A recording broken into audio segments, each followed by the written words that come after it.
Are you a caregiver feeling burned out from the daily grind of caregiving? Are you caring for yourself, a spouse, family members? You're working, trying to get the bills paid. You may have kids, you may have pets, dogs, cats, birds, fish, horses.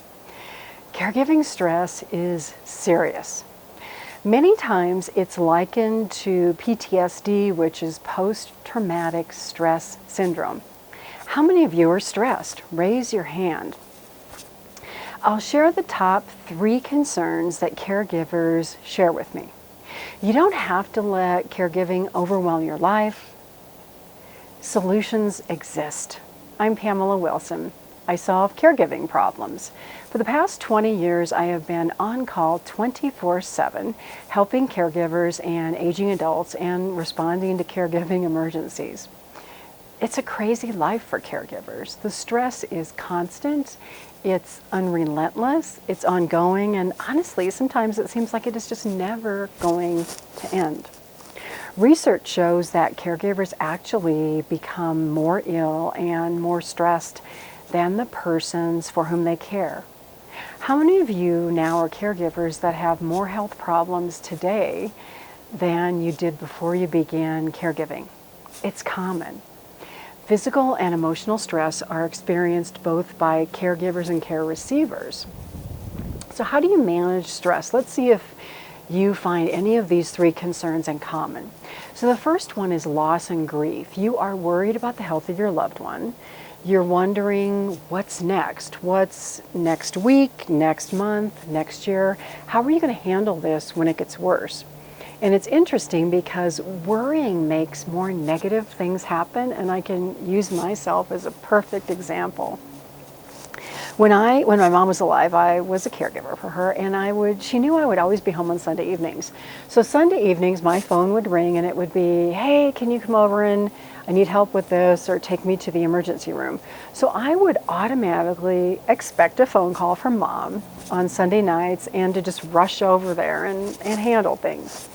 Now, if I was smart and had the knowledge that I have today, I would have just visited every Sunday afternoon, and I could have gotten rid of that thought problem or thought pattern, which was there are going to be problems, Mom's going to call, I'm going to have to go show up.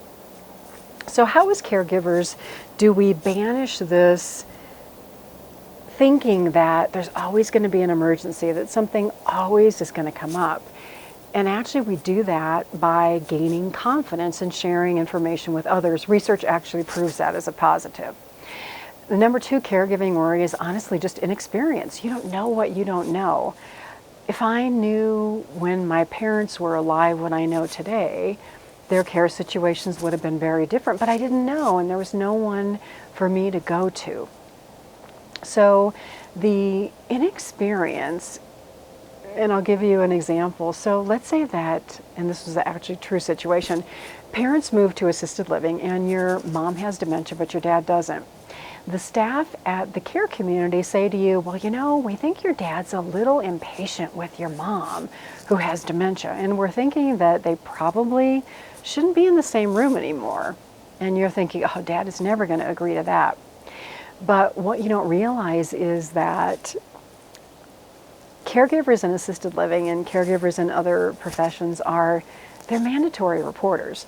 So if they see something that looks like abuse, they have to bring it up to family, which would be you in this case, and they expect you to do something about it. So these are situations that can quickly spiral out of control and become worrisome for caregivers. The more care team partners that you involve, the more commotion can happen, the more collaborative you have to be to avoid these situations from blowing up. Again, the suggestion is join a support group, whether you come online on my website, go to a live support group at a meeting space or a community. It's important to get that kind of help because a lot of caregivers learn by trial and error, and it can be a lot easier. Number 3 concern by caregivers, difficult family, difficult spouses, difficult brothers and sisters. Unreasonable, unhelpful, difficult, disagreeable, stressful. You know what it's like. Family caregiving stress is one of the top reasons of stress, and there's research out there. Families battle. An Alzheimer's survey shows that 61% of brothers and sisters feel that their other brothers and sisters are unsupportive. Your parents rely on you to filter out all this chaos. They rely on you to focus on what's important, on what matters, and to solve problems for them. Your parents need you. Solutions, tips, support exists. It's important for you to develop confidence so that you feel comfortable doing what you have to do to manage these situations. I know it's tough. I know you may feel like you are alone, that you're stressed, that the longer caregiving goes on, the more you become stressed. I'm here to help. I'm Pamela Wilson. I solve caregiving problems. My website is PamelaDWilson.com.